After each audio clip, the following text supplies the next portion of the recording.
novo estudo realizado pelo Instituto Polis indica que a taxa de mortalidade padronizada da população negra do município de São Paulo é maior do que a dos brancos. Foram recolhidos dados entre março e julho da Secretaria Municipal de Saúde de São Paulo, do Programa de Aprimoramento das Informações de Mortalidade da Fundação SEAD, Índice Paulista de Vulnerabilidade Social, da Pesquisa Origem e Destino do Metrô de São Paulo, da Rede Nossa São Paulo, do DataSUS e do IBGE. Bom, com tudo isso, a gente já vai conversar agora com o Vitor Nicida, ele que é arquiteto e urbanista, pesquisador do Instituto Polis. Olá, Vitor, bom dia. Bom dia a todos. Vitor, primeira coisa, o estudo fala em taxa de mortalidade padronizada. Primeiro, eu gostaria que você falasse sobre esse modelo de padronização, né, que a leiga não tem acesso, né, a esse tipo de dado técnico. E apesar do número absoluto de óbitos na cidade mostrar que as pessoas brancas estão morrendo mais, a análise também revela maior vulnerabilidade dos negros, né, são maiores frente à pandemia. É isso, Vitor? É isso, a padronização ela é necessária para a gente justamente poder comparar uma taxa com a outra. Porque, na verdade, a taxa de mortalidade bruta, essa que a gente costuma fazer, pega o número de óbitos, divide pela população versus 100 mil, ela mostra alguma coisa, mas ela não considera o principal desses dois grupos, quando a gente fala de população negra e população branca, que é a composição etária. E isso impacta muito se a gente fala de taxa de mortalidade por conta da Covid-19, porque a gente sabe que o SARS-CoV-2, essa infecção viral, ela acomete muito mais pessoas mais idosas do que pessoas mais jovens. Isso significa que populações mais idosas também são mais impactadas do que populações mais jovens. No município de São Paulo, isso vale para outras cidades também, a gente sabe que a população branca é uma população com uma média de idade maior, uma população na média mais idosa. E, por outro lado, a população negra é uma população mais jovem, uma média de idade menor. Então, a pergunta que fica é: esse tanto de pessoas a mais da população branca que está morrendo é o tanto a mais que se esperaria, considerando o tão mais idosa que essa população é? Ou o tanto a menos que a população negra está morrendo, de fato é o tanto a menos que a gente deveria esperar, considerando que ela de fato é mais jovem? O que a padronização faz é um procedimento relativamente fácil, mas que tem que ser feito em várias etapas, né, para todas as populações brancas e negras. O que ela faz, a padronização, é mostrar justamente qual é a taxa de mortalidade considerando a composição etária. Ela faz essa correção da taxa bruta e mostra para a gente, a taxa padronizada, qual é a mortalidade nesses dois grupos, considerando a faixa etária, a composição etária de cada um deles. E aí a gente tem esse resultado que é justamente a taxa de mortalidade padronizada para a população negra de 172 mortes para cada 100 mil habitantes, contra 115 mortes da população branca para cada 100 mil habitantes brancos. Uma diferença que inverte, né? E a gente vê, de fato, que a população negra que é mais impactada, considerando a mortalidade da Covid-19 no município de São Paulo. Perfeito. E quais outros números que essa pesquisa apresenta? Lembrando, quando a gente fala em números, a gente está falando em seres humanos. Vamos aqui humanizar, não é isso? A pesquisa, e com certeza essa é a preocupação do Instituto Polis, que a gente conhece há tantos anos e que justamente revela todos esses dados para tentar evitar e tentar fazer com que não haja tanta disparidade, não é isso? Social entre pobres e ricos, não é isso, Vitor? Quando a gente fala de óbitos, os números eles são muito duros, muito brutos. Mesmo se a gente padronizar, a gente sabe que eles não revelam de fato a realidade e não conseguem descrevê-la por inteiro. A taxa de mortalidade padronizada é um indicador e ela permite a gente fazer uma comparação, mas de fato elas não conseguem descrever por completo o que cada um desses lugares na cidade está passando diante da pandemia e quais são as necessidades que cada lugar, cada região, cada comunidade tem para poder enfrentar da melhor forma possível. O que a gente sabe é que as condições de vida, o acesso à saúde, as condições de mobilidade, as possibilidades de distanciamento social, de isolamento, são muito díspares. Existe uma inequidade, uma distância social muito grande entre esses grupos, e é isso que a taxa de mortalidade consegue revelar um pouco. Mesmo assim, a gente sabe que o número de vidas que estão se perdendo, que estão sendo perdidas, está muito acima do que a gente poderia aceitar, né? Não existe taxa de mortalidade acima ou abaixo que mude essa visão de que a gente está muito aquém do que poderia fazer para conter a pandemia e evitar tantas mortes. Exato. E, Vitor, esse método também já permite identificar, então, qual seria o número de óbitos esperados das populações aí analisadas, caso as condições de vida e pirâmide etária também fossem iguais à da cidade, é isso? Perfeito. Uma das coisas que a padronização permite é tirar esse cálculo, né? A gente chama de óbitos esperados, que também é um indicador muito duro, muito horrível de se dizer, né? A gente não espera que ninguém morra, mas estatisticamente a gente tira um número que representaria, como você disse, um patamar, uma quantidade esperada de mortes, considerando aquela pirâmide etária daquela população, e a gente vê que para a população negra, o número de óbitos esperados até 31 de julho era de 4.091 óbitos.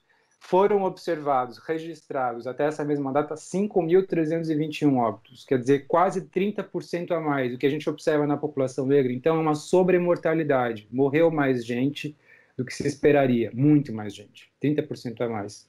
Que é um cenário diferente do que a gente viu para a população branca, que teria um número de 11.110 óbitos esperados e foram registrados 9.616, 13,4% a menos.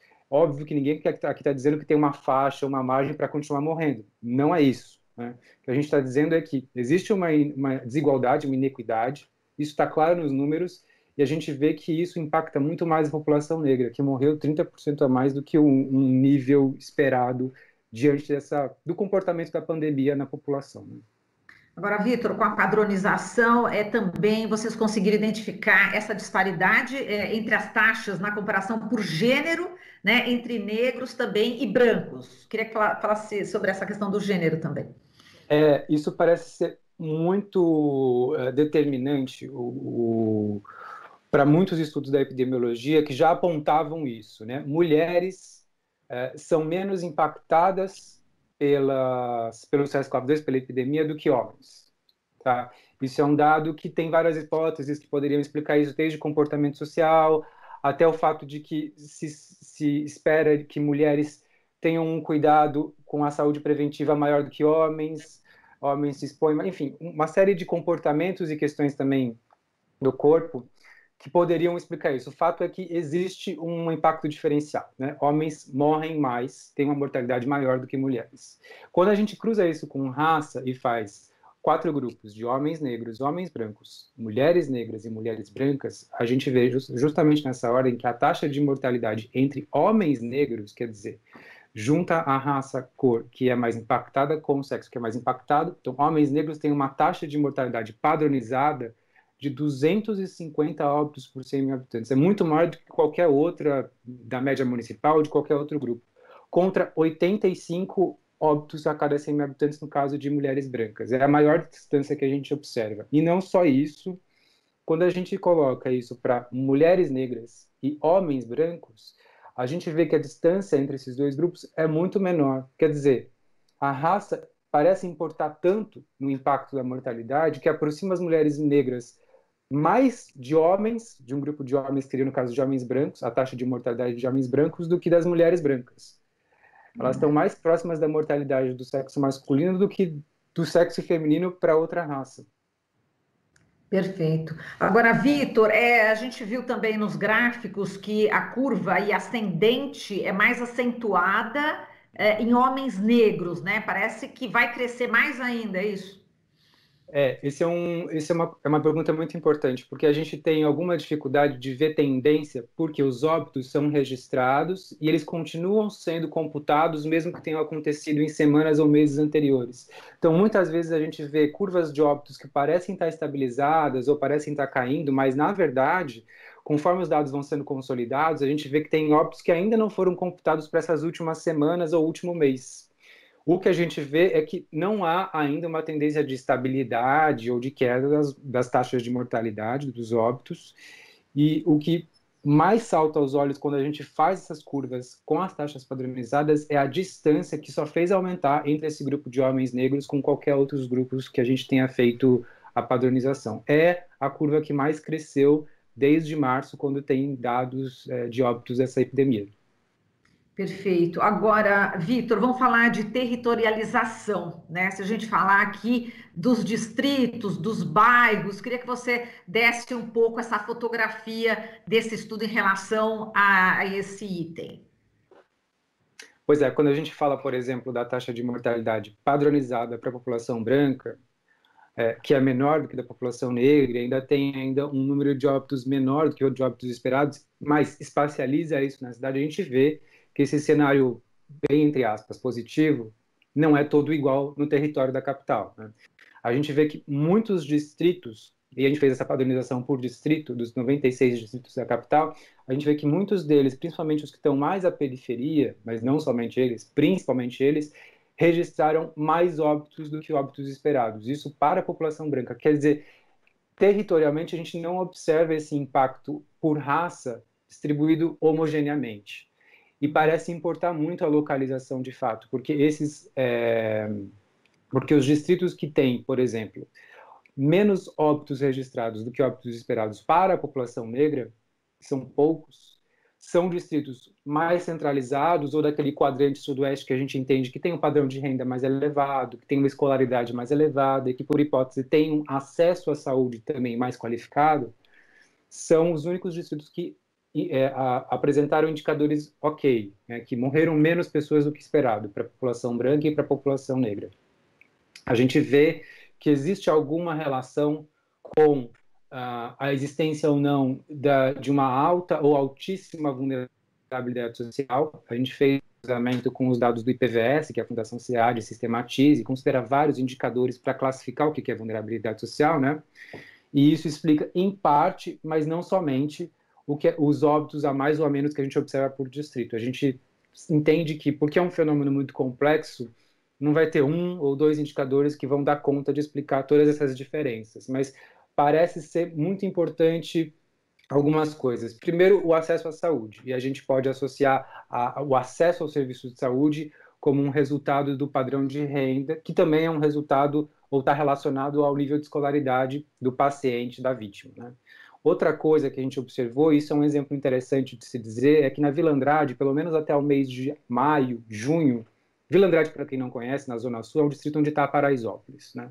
Vila Andrade é um distrito que registrou menos mortes de pessoas negras do que o esperado. E o que a gente viu é que o que puxou isso para baixo foi justamente Paraisópolis. Quer dizer, um território em hipótese de vulnerabilidade, com áreas de pobreza e tal, na verdade é onde está morrendo menos gente. Isso porque a ação local ali, muito coordenada pela Associação de Moradores, Associação Comunitária, e repleta de estratégias de ambulâncias, de monitoramento por rua, de até disponibilização de espaços dedicados ao isolamento social de famílias que não podem praticar o distanciamento, né, tem surtido efeito. Quer dizer, a organização comunitária local é que, de alguma forma, tem segurado ou reduzido a mortalidade e impactado na taxa geral do distrito, que a gente sabe que no entorno de Paraisópolis tem o Morumbi, enfim, é um bairro de altíssima renda, de altíssimo padrão de vida, e o que tem feito a diferença lá foi justamente a ação de dentro da favela. Agora é importante também, já que eu entrei nesse exemplo, falar que Paraisópolis tem apresentado uma ação exemplar, mas ela é excepcional. A gente sabe que as condições de ação, de mobilização que a gente observa nessa comunidade, nessa favela, não são iguais para todas as favelas da cidade ou da região metropolitana. Não é justo esperar que esse mesmo nível de mobilização e organização se realize em outros lugares. A gente está falando de algo que foi feito porque o poder público não fez sua parte. E é isso que a gente tem que falar, que o poder público nas suas diversas esferas, municipal, estadual e também a União, não tem feito a sua parte para garantir condições de isolamento ou condições mais adequadas e seguras para aquelas pessoas que precisam sair de casa porque precisam trabalhar, né? Exato. Isso tem sido premente para a infecção. Desculpa. Desculpa eu. Não, Vitor, você falou esse exemplo de Paraisópolis e realmente ali é a ausência do Estado e a ação da comunidade que fez toda a diferença. Agora, em outros bairros, como você já começou a falar, isso não acontece. Eu queria que você desse também alguns exemplos dessa periferia que também foi drasticamente atingida, que não tem esse nível de organização como Paraisópolis e que está sofrendo com as mortes por Covid. Queria que você fizesse esse paralelo, enfim, desse esses exemplos enfim, das periferias, sem a presença do Estado e sem a organização tão eficiente da comunidade como Paraisópolis. Sem a presença e atuação do Estado, a gente pode afirmar que isso é um padrão para a cidade inteira, tá? É que é óbvio que existem lugares da cidade que, pela sua vulnerabilidade, por várias condições, vão sofrer muito mais por essa ausência. Mas a ausência, ela é um padrão, né? Infelizmente. A ausência da mobilização local, a gente não pode dizer que esse seja o problema. Pode ser que tenha, né? Uma organização comunitária que esteja ativa, esteja tentando realizar várias ações. Mas como a gente falou de um fenômeno tão complexo, pode ser que não seja sendo suficiente diante do impacto que essa epidemia tem gerado em várias localidades, inclusive em periferias, mas não só, né? A gente tem, por exemplo, distritos na Zona Norte, vários poderiam ser nomeados, Cachoeirinha, Brasilândia, que inclusive vivem saindo no noticiário como distritos que estão no topo do ranking, junto com Sapopemba na Zona Leste, ou São Mateus, pelo número de óbitos absolutos, né? Mas quando a gente padroniza, a gente vê que alguns distritos continuam se destacando, porque de fato a mortalidade lá continua alta, mas não é exatamente isso que define o impacto. E aí a periferia ela vira um mosaico, né? Ela não é uma coisa só, uma coisa homogênea. A gente vê que tem bairros até mais afastados, mais periféricos, com muita vulnerabilidade, que não estão apresentando índices tão graves.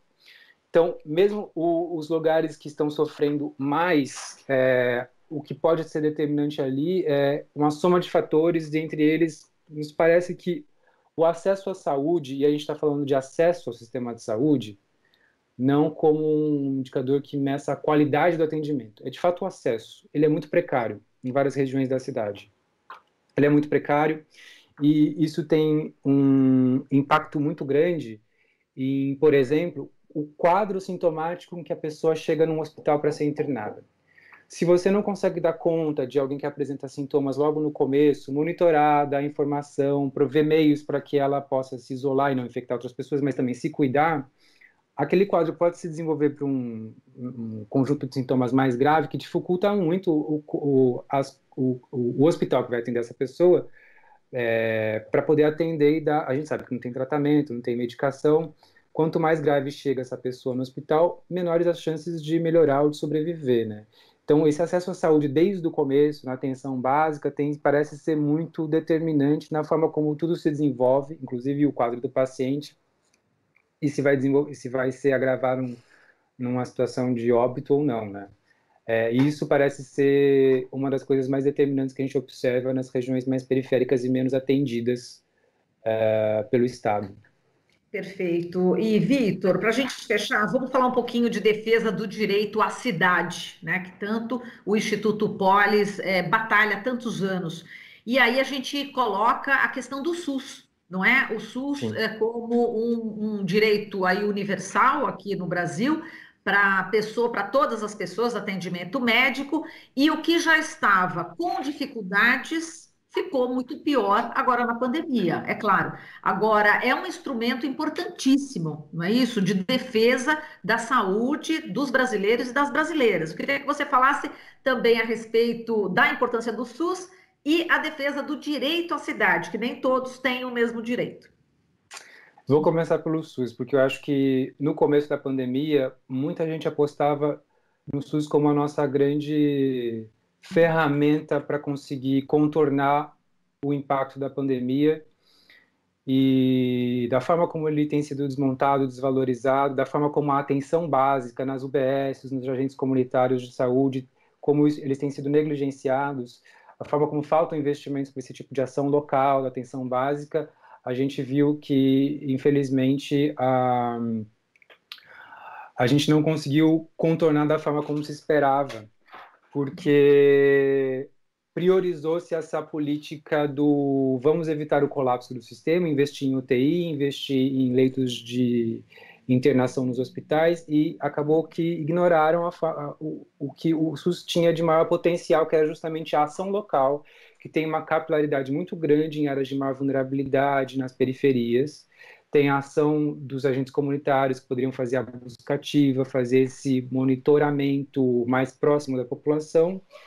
acabou que essas regiões têm um índice de infecção de contágio muito grande e é onde a gente observa um número de mortes muito grande, né?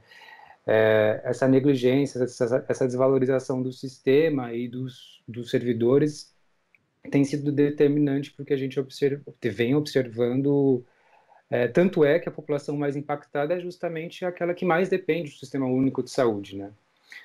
Agora, a gente fala muito do sistema de saúde, do acesso ao serviço de saúde, mas a gente sabe que tem muitos outros fatores na própria cidade que também são determinantes para como essa pandemia tem se manifestado e atingindo mais algumas pessoas do que outras, né?